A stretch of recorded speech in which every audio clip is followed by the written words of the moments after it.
While sign stealing investigation has toppled some of the biggest names in the sport, including managers for the Astros, the Red Sox, and the Mets, of course. So how do you talk to your kids about cheating?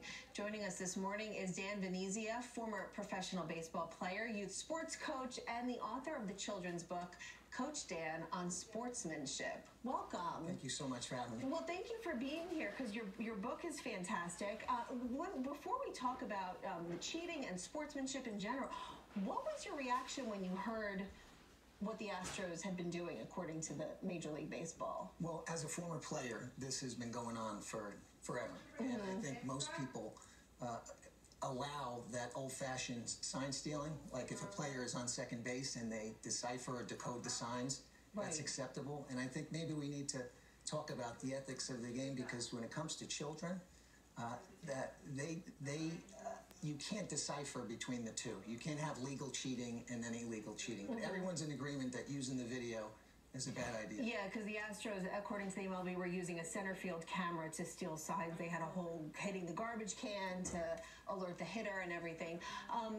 It's interesting. I was having a conversation with a few people this week about this story, and one of them said, you know, what a shame for the children watching and who look up to all of these guys. What in your experience is the best way to talk to your kid about this story or cheating in general in professional sports? The issue here is the youth sports coaches. Unfortunately, they focus so much on winning, and there's so much cheating going on at the lower levels.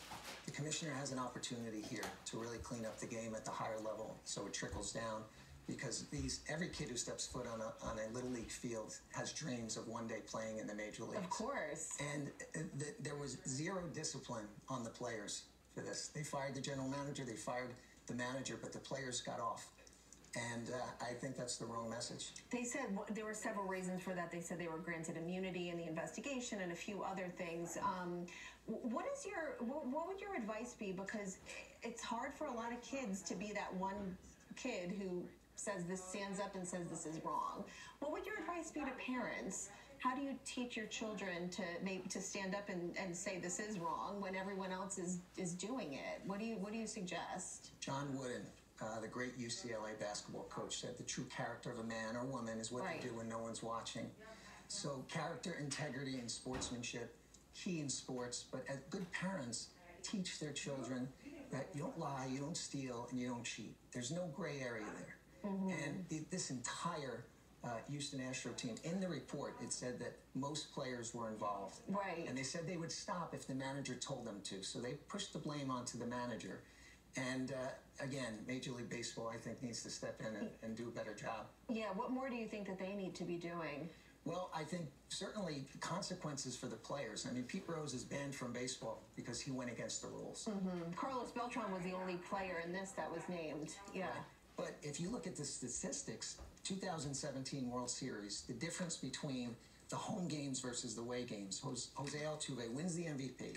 They win the World Series. He hits .472, 17 hits, 6 home runs, 12 RBIs at home when they had the camera. And then on the road, it's a .143 batting average with 5 hits and 1 home run. So the other thing the commissioner said in the report was that he's not going to decide whether it helped them hit or it helped them win ball games. And I think most people would disagree with that statement. It helped them. So really, it's instilling in your children the correct ways of sportsmanship early on. Of course. Yeah. I mean, in school, how about in school? Exactly. You're not allowed to cheat using a cell phone, but if your neighbor, doesn't have their paper covered, you can cheat that way. Cheating should not be allowed. And your book is a great way for parents to also talk to their kids. Right? Coach Dan on Sportsmanship. Absolutely. I mean, the reason for that was to get to the children before they were exposed to this behavior, and it happens on every youth sports field, unfortunately. Yeah. Thank you for being here, Dan. We really appreciate it. Oh, it's my pleasure. And for more information about Dan's book and teaching kids about sportsmanship, you can head to our website, cbsnewyork.com. We'll be right back.